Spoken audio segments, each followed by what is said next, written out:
internacional, es experto en Medio Oriente, conoce bien la situación de Libia, lo conoce al propio Gaddafi, ha escrito mucho sobre él. Gracias por venir esta noche. Pero un placer, la primera vez que me invitás, así que yo encantadísimo. No, encantado yo.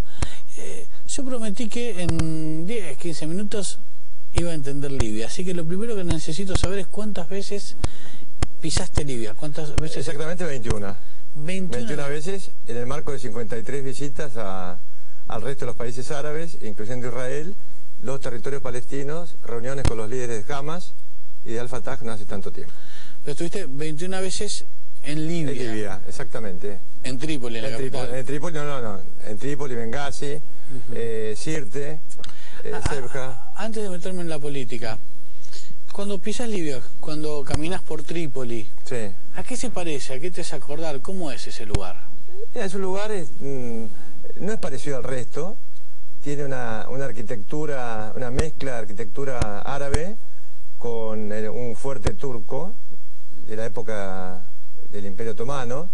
Estuvo también ahí la Orden de Malta en algún momento, que gobernó también Trípoli, como es conocido para algunos historiadores. Y después un resabio de la arquitectura colonial de clase media para abajo italiana, ¿no? Que ha quedado. Por eso hay tanto inmigrante de Libia en Italia. Hay como una relación cultural anterior, además de la cuestión de amor y de odio, ¿no? Pero hay una relación geopolítica muy estrecha. De hecho, cuando tuvo Libia el boicot internacional, que duró varios años, uno de los países que más ayudó a Libia fue Italia, ¿no? Underground, o sea, abajo. Por abajo. Sí. Por abajo. Y ahora, Horacio, a ver, del mismo modo que se parece a eso. Otra cosa que sabemos de Libia es su dependencia de la actividad petrolera y que no son muy amigos de distribuir la riqueza. ¿Es para tanto? ¿Es efectivamente un país tan rico para pocos y tan pobre para tantos o es un mito? Es un mito. Es un mito. Yo te diría, yo estuve en Libia, comentaba, hace 3 años y medio. Estuve recorriendo Trípoli, como hago siempre cada vez que voy, y vos no vas a ir a la casa de un ministro y te vas a encontrar con un palacio. Te encontrarás con una casa de 2 pisos, 3 pisos, pero de un material incluso tampoco demasiado sofisticado. O sea, no ves una gran riqueza en Libia de parte de la clase dirigente. Claro. O sea, eso para mi punto de vista es un mito. Quien diga lo contrario, que muestre los palacios, como los tenía, por ejemplo, Saddam o el resto. Pero habrás leído mucha descripción que tiende a fijar esa idea. Realmente. Y después otra cuestión, que es un tema interesante, ¿no? Se hablaba mucho de la desocupación en Libia. He escuchado por una cadena noticiosa, que no es CNN, decir, por ejemplo, que en Libia ganaban $2 por día, como Egipto. Eso es mentira. ¿No? Lo que sucede es que hay muchos libios que no quieren trabajar. Ahora vos me preguntarás por qué. Ellos dicen, somos tantos millones. En el país entran tantos miles de millones de dólares a su vez por año. Lo dividimos por los libios que somos y podemos vivir prácticamente sin trabajar. Eso es lo que piensan muchos libios. Y yo te aclaro, no soy un pensador de izquierda, precisamente. Soy un tercerista.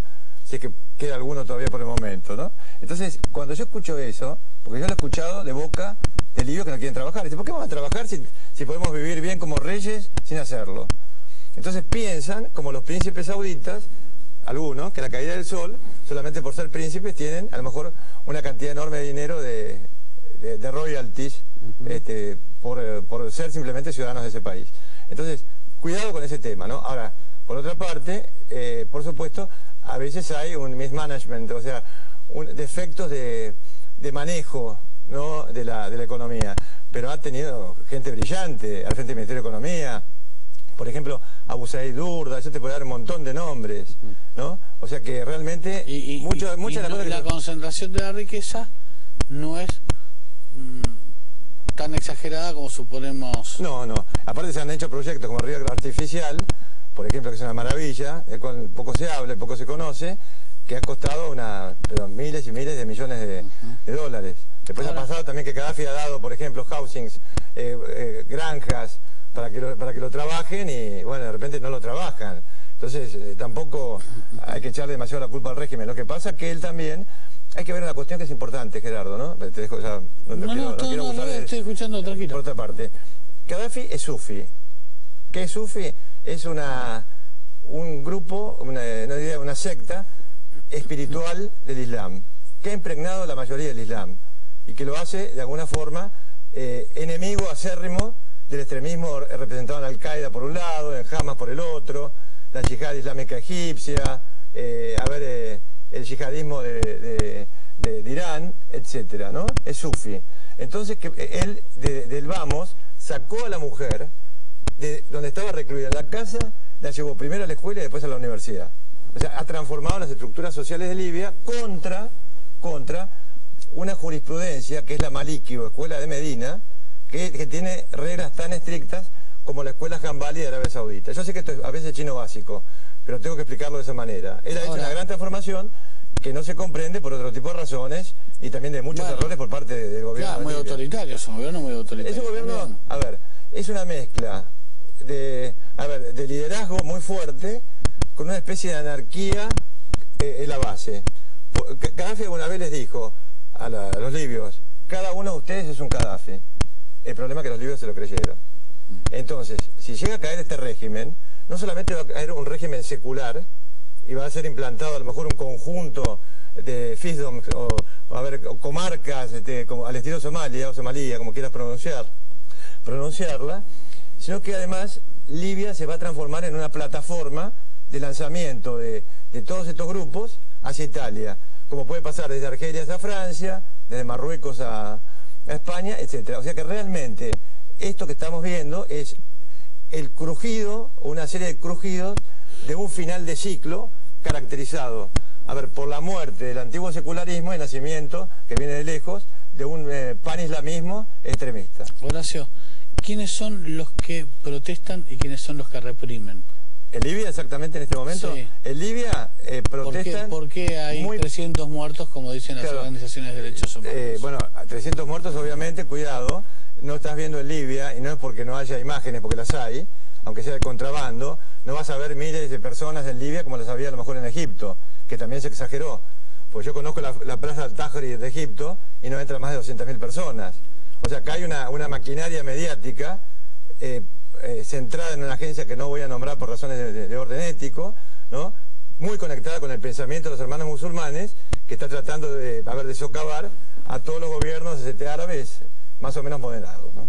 Para implantar O sea que vos dudás, desde tu punto de vista y desde tu conocimiento y desde tu idea del mundo, digamos, de la espontaneidad de esta protesta. Totalmente, además que es una protesta, liderada por milicias.